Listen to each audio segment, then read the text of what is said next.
NATO expansion is no longer simply about bringing a security framework over Eastern Europe to prevent Eastern Europe from becoming like Yugoslavia. That was the original thinking behind the expansion of NATO.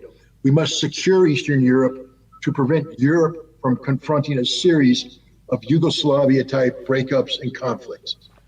But then as the expansion went over, you have Putin being perceived as a threat. So now Russia is a threat, and that threat is magnified in the eyes of the former Soviet satellite states like Poland and the Baltics, who have no love lost for Russia. So they magnify the notion of a Russian threat. And from a Russian perspective, they're now looking at an expanding NATO coming up to their borders that represents a direct threat to Russia. Right. And Russia had been speaking out about this. In 2007, Vladimir Putin gave what I consider to be one of the greatest political speeches in modern history.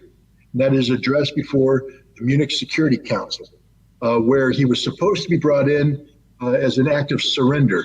The West expected him to bow down before his Western masters, to kiss the ring of his overlords, and to start playing the game of becoming assimilated into the West. Instead, Putin stood there in front of an audience of Western power brokers, and he chastised them. He chastised them about being acolytes of the United States. He chastised the United States about seeking to impose a singularity on the world. He chastised Europe and the United States about what had been done in Iraq after the 2003 invasion and occupation. Do you not know what you have done? He told them about Iraq. You've destroyed a nation. You have lied. You have destroyed the international legal framework. And then he said, the day of the unilateral polarity is over. The world will now move to a multipolar situation that Russia will be one of equals. The world will include many different powers, including Russia and the United States, but others as well. His speech was not well received. And instead of listening to him, the United States and NATO doubled down in 2008. The Bucharest Security Summit for NATO formally invited Ukraine and Georgia to be members of NATO. How did Russia view this? We know, because not only do we have the statements of Putin and others, William Burns, who was the U.S. ambassador to Russia, wrote a memorandum that was sent out in February of 2009, the title of which is "Niet means niet," no means no. And what he was saying is that when the Russians say that the expansion of NATO into Ukraine is a red line, they mean it's a red line. They're not joking. They're not bluffing. And then he set out two things. He said, one, the Russian concerns are real, are genuine, meaning that the West should not just dismiss these concerns as, Russian, pouting.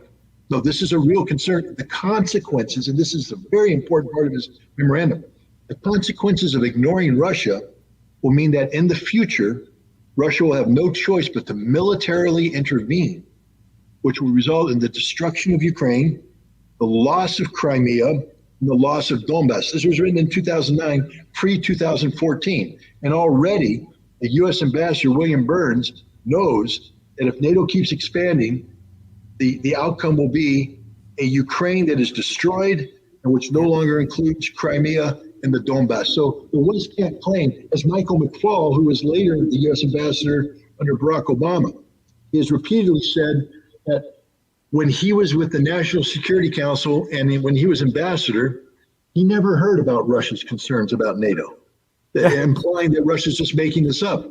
Well, he was in the National Security Council in February of 2009 when Burns's memorandum was written. So McFaul is either the worst informed national security expert on Russia, or he's a liar. Because Burns's memorandum was there, everybody was talking about it, everybody knew that this was a concern for NATO, but the West ignored it and continued to pursue. Then after 2014, when the United States worked to overthrow the pro-Western president of Ukraine, Viktor Yanukovych, through the Maidan Revolution, Russia became doubly concerned because now overnight, Ukraine went from being a problematic but friendly border country to a hyper-nationalistic, and when I say nationalistic, I mean the nationalism of Stepan Bandera, a former Nazi supporter whose forces not only slaughtered Jews during World War II, but also slaughtered Poles and Russians in the decade after the Second World War during a 10-year-long insurgency that cost over 300,000 civilian lives, around 36,000 Russian security lives. This force had been under the ground, but now through the Maidan Revolution, we had brought them into the mainstream. We had weaponized them. Weaponized Nazi ideology is what we're talking about here. And Russia said, this is a threat.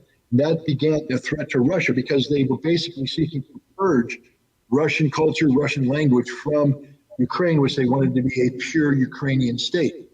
So Russia took the Crimea to protect the Russian majority population there, and Russia supported Russian separatists in the Donbass to protect them from the Ukrainians. This began an 8-year war, and there was an international agreement done through what's called the Normandy format. That is Germany, France, with Russia in observation, and Ukraine, negotiated a settlement which would have brought an end to the conflict in the Donbass, recognized the Donbass to be part of Ukraine, but that the Russians would be subjected to a special autonomous status that was separate from the constitutional language that made Ukraine first language, et cetera, Ukrainian. The Russian presidents, Poroshenko and then Zelensky, refused to sign it, not because it was a bad deal, because if they signed it, the neo-Nazis that were now empowered have said they will kill them. So we have a situation where the Russian government, the Ukrainian government, Ukrainian policy is being dictated by neo-Nazi ideology. And if you know anything about the former Soviet Union, about Russia, you know that they don't take the issue of Nazi ideology lightly. 23 million to 32 million Soviet citizens lost their lives in a conflict with Nazi Germany. Yep. And in every town, every village, every city, there are memorials to the sacrifice of the Russian people in that war. And every year they celebrate on May 9th, Victory Day, which is a day of celebration of the army